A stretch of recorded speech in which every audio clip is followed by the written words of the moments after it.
you tell me that, I would listen. I couldn't hear you, Juju. Baby birds under the porch. I was not too quiet. Yeah, my phone's dead already, so. Oh my god, so cute! Hi everyone.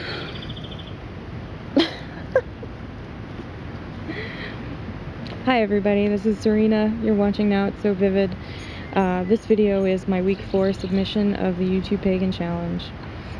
By the way, today's intro comes from some footage that I took of a nest of baby birds that we found under the porch at the cabin over the weekend.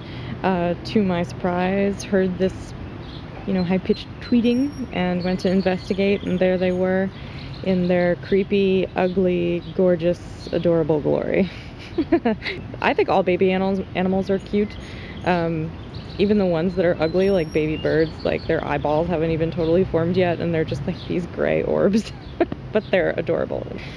We are currently sitting in the sort of long backyard behind our row of townhouses, and hopefully there's not too much cleavage in this video. I've seen other people do videos outside and I was inspired, so let's do it. So the question for week 4 of the YouTube Pagan Challenge asks what my take is on the Wheel of the Year.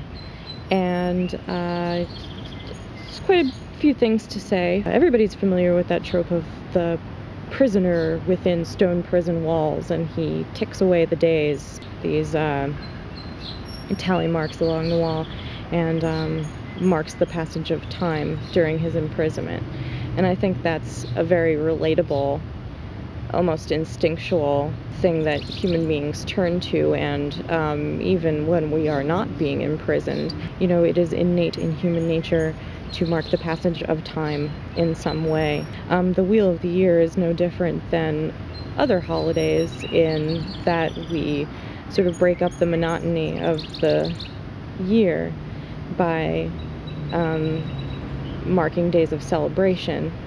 Now, the sort of mythos behind the Wheel of the Year as associated with Wicca is a little different, and not always something that I latched onto. There's that narrative of the goddess and the god as they sort of evolve through their story from Yule, when the god is born, and then there's, they mate during the springtime, and then he dies, and that sort of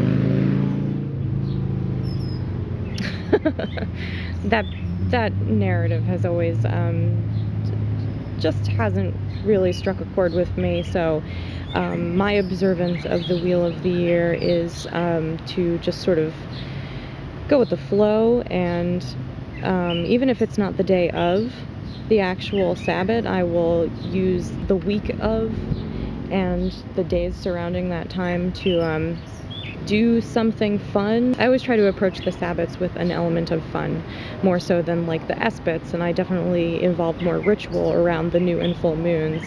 But the Sabbaths are always a time of activity, and certainly something that, family can participate in, whether or not they are pagan. Like my fiance has definitely participated in some Sabbath activities. For instance, this year we made fairy cakes for Beltane. So yeah, really anything that just sort of springs to mind. Also, the day of Beltane this year, I had sort of been naturally drawn towards more tangible creativity. So we sort of see Beltane as a fertility holiday, and this year it was a lot more about the fertility of my sense of creativity than of the physical body, and I thought that was perfectly appropriate. Like, I just sat down in front of my altar and crafted for hours and created some pretty awesome shit. That's what I did for this past holiday. And then the next holiday coming up is Litha, and that's a favorite of mine as well, because it's right around the time of my birthday, so celebration is already going to be on the brain, and then we'll sort of plan around those two events. Oh, pardon me, allergies. I guess I should also sort of point out how in contemporary pagan literature, whenever you read about the Wheel of the Year, whether or not it has the connotations with the storyline of the goddess and the god, there seems to be a lot of focus on reconnecting humanity with nature. I think that's great. I'm certainly all about connecting with nature, and certainly things like the harvest and preparing for the cold bleakness of winter is something that should not be taken for granted. Like, it doesn't really fit in so much in a sort of first world perspective as things are, especially in the country where I live. I mean, this is a big country, and it is full of very diverse climates, so, you know, if it's December and I want a banana, I can just go to the grocery store and buy one. But, you know, heaven forbid air travel gets fucked up, or like some sort of apocalyptic snafu happens, and, you know, for us, even that small recognition of how to sustain ourselves is really important, and I think that the Wheel of the Year definitely draws focus on that. Now, the flip side of this is that there seems to be a lot of, it's almost like bashing behavior in these same books, saying that human beings don't have an appreciation of nature until they follow this calendar system, if you will. And I think that's crap. You don't know that. Whether or not somebody is vocal about how the changing of the seasons affects them, it still affects them, and they still have to endure them while they're alive. So, you know, you can't diminish or delegitimize somebody's participation with nature just because they don't talk about it out loud. I mean, I have lived in New Jersey, which is very densely populated. I wouldn't say urban, but definitely concrete, but also very natural and beautiful. In other spaces, it's just so packed with people. And then I moved to other places where the spaces are a lot more wide open. So Arizona was like that. Pennsylvania here is like that, where you don't feel like there are people always on top of you. But nature is still around us. And if we're getting totally technical here, the basis of paganism is that it is a nature religion. I mean, whether or not it is earth-based, you still have to admit that anything that is a product of the universe is natural, and anything that is a product of human beings must also be natural. So the Panasonic camera that I'm using to film this video is natural. It is nature. I disagree with the philosophy that unless you are observing the 8 pagan holidays or doing it the pagan way, that you are unappreciative of nature. Let's see what else. Oh, it's so beautiful out. I'll just film myself taking a nap. The wheel just keeps on turning. Duration. It's known as the 4th dimension. Anyway, this video has been interesting,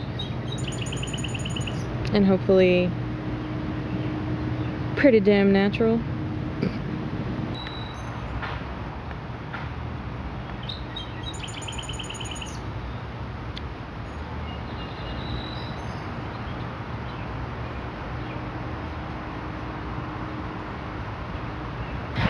Before we go, I might as well show you the goodies on our back porch. Say hello to the cats. That's Pixel on the left and Sly on the right. They are enjoying having the windows open. But we had started a garden. We did it last year too, but this year we got a little bit more diverse with the plants that we chose to put in here. There's some tomato plants that are sort of sprouting up now. You can sort of see the little, ooh, pardon me, the little green guys coming in. That's our catnip plant, which refuses to die. The cats don't really care for it very much, so basically it's become my catnip plant. Hey, hey.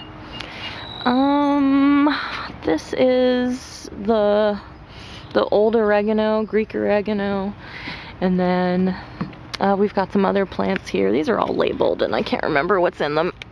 Chives, and then watercress. That's different oregano, common oregano, and thyme. And then one of these has a second plant in there, but I don't want to manipulate them too much. Those are our pansies from last year. Aren't they beautiful? Our rosemary, and then this is like my crowning glory.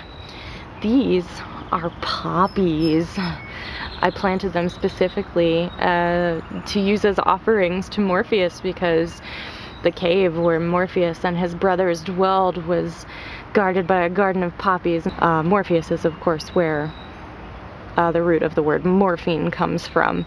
And no, I will not be using my poppies to make morphine or other opioid drugs, but I will be putting them on my altar, and I will be pressing them into books, and I may also get some edible poppy seeds out of them, so so ain't that cool?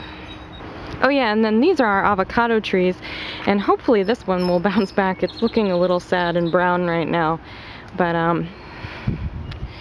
it spent the entire winter and all of spring up until last week inside, and then we took them outside, and I guess the shock was just a little bit too much. See, there you can see some actual crunchy dead stuff. So pray for our avocado trees, guys. We want to keep them alive. Anyway, this is where I say goodbye.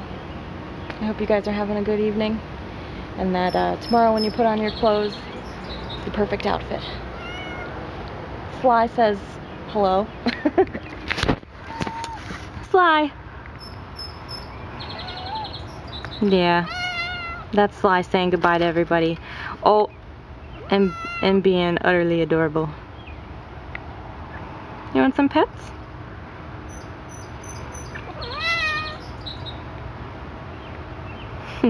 Sly wants some company, so I'm gonna go give him some snuggles. See you later, everybody.